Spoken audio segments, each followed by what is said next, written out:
The Lives of the Saints by Father Alban, Butler, January 14th, St. Felix of Nola.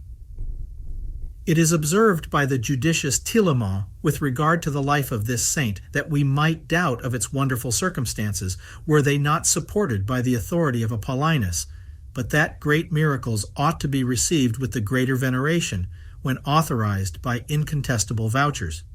St. Felix was a native of Nola, a Roman colony in Campania, 14 miles from Naples, where his father Hermias, who was by birth a Syrian and had served in the army, had purchased an estate and settled himself.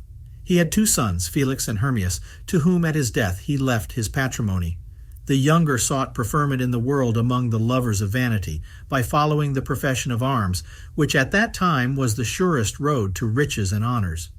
Felix, to become in effect what his name in Latin imported, that is, happy, resolved to follow no other standard than that of the King of Kings, Jesus Christ.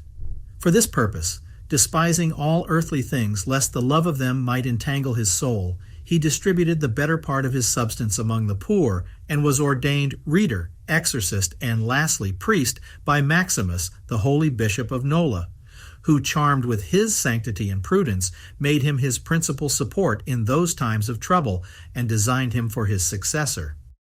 In the year 250, the Emperor Decius raised a bloody persecution against the Church.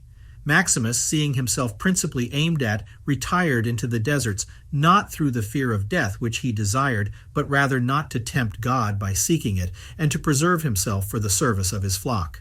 The persecutors, not finding him, seized on Felix, who, in his absence, was very vigilant in the discharge of all his pastoral duties. The governor caused him to be scourged, then loaded with bolts and chains about his neck, hands, and legs, and cast into a dungeon, in which, as St. Prudentius informs us, the floor was spread all over with potsherds and pieces of broken glass, so that there was no place free from them on which the saint could either stand or lie. One night an angel appearing in great glory filled the prison with a bright light, and bade St. Felix go and assist his bishop, who was in great distress. The confessor, seeing his chains fall off and the doors open, followed his guide, and was conducted by heaven to the place where Maximus lay, almost perished with hunger and cold, speechless and without sense, for, through anxiety for his flock, and the hardships of his solitary retreat, he had suffered more than a martyrdom. Felix, not being able to bring him to himself, had recourse to prayer, and discovering thereupon a bunch of grapes within reach, he squeezed some of the juice into his mouth, which had the desired effect. The good bishop no sooner beheld his friend Felix, but he embraced him and begged to be conveyed back to his church. The saint, taking him on his shoulders, carried him to his episcopal house in the city before day appeared, where a pious ancient woman took care of him. Felix, with the blessing of his pastor, repaired secretly to his own lodgings, and there kept himself concealed, praying for the church without ceasing, till peace was restored to it by the death of Decius in the year 251. He no sooner appeared again in public, but his zeal so exasperated the pagans that they came armed to apprehend him. But though they met him, they knew him not. They even asked him where Felix was, a question he did not think proper to give a direct answer to. The persecutors, going a little further, perceived their mistake, and returned. But the saint in the meantime had stepped a little out of the way, and crept through a hole in a ruinous old wall, which was instantly closed up by spiders' webs. His enemies, never imagining anything could have lately passed where they saw so close a spider's web after a fruitless search elsewhere, returned in the evening without their prey. Felix, finding among the ruins between 2 houses an old well half dry, hid himself in it for 6 months, and received during that time wherewithal to subsist by means of a devout Christian woman. Peace being restored to the church by the death of the emperor, the saint quitted his retreat and was received in the city as an angel sent from heaven. Soon after, St. Maximus dying, all were unanimous for electing Felix bishop, but he persuaded the people to make choice of Quintus because the older priest of the 2 having been ordained 7 days before him. Quintus, when bishop, always respected St. Felix as his father and followed his advice in every particular. The remainder of the saint's estate having been confiscated in the persecution, he was advised to lay claim to it as others had done, who thereby recovered what had been taken from them. His answer was that in poverty he should be the more secure of possessing Christ. He could not even be prevailed upon to accept what the rich offered him. He rented a little spot of barren land, not exceeding 3 acres, which he tilled with his own hands, in such manner as to receive his subsistence from it, and to have something left for alms. Whatever was bestowed on him, he gave it immediately to the poor. If he had 2 coats, he was sure to give them the better, and often exchanged his only one for the rags of some beggar. He died in a good old age, on the 14th of January, on which day the Martyrology, under the name of St. Jerome, and all others of later date, mention him. 5 churches have been built at or near the place where he was first interred, which was without the precinct of the city of Nola.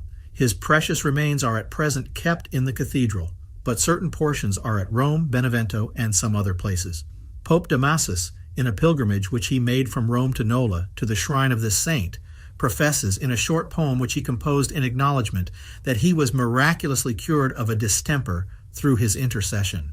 St. Paulinus, a Roman senator in the 5th age, 46 years after the death of St. Damasus, came from Spain to Nola, desirous of being porter in the church of St. Felix.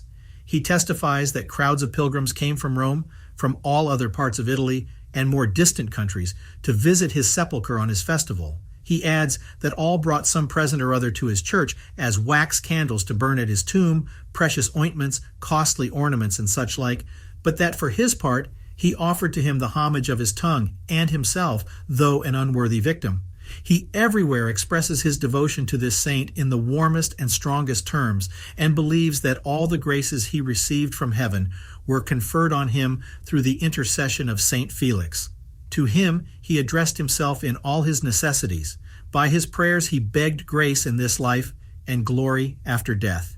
He describes at large the holy pictures of the whole history of the Old Testament, which were hung up in the church of St. Felix, and which inflamed all who beheld them, and were as so many books that instructed the ignorant. We may read with pleasure the plough sentiments the sight of each gave St. Paulinus. He relates a great number of miracles that were wrought at his tomb, as of persons cured of various distempers and delivered from dangers by his intercession, to several of which he was our eyewitness. He testifies that he himself had frequently experienced the most sensible effects of his patronage, and, by having recourse to him, had been speedily succored. St. Augustine also has given an account of many miracles performed at his shrine. It was not formerly allowed to bury any corpse within the walls of cities. The church of St. Felix, out of the walls of Nola, not being comprised under this prohibition, many devout Christians sought to be buried in it, that their faith and devotion might recommend them after death to the patronage of this holy confessor, upon which head St. Paulinus consulted St. Augustine. The holy doctor answered him by his book on the care for the dead, in which he shows that the faith and devotion of such persons would be available to them after death, as the suffrages and good works of the living in behalf of the faithful departed are profitable to the latter.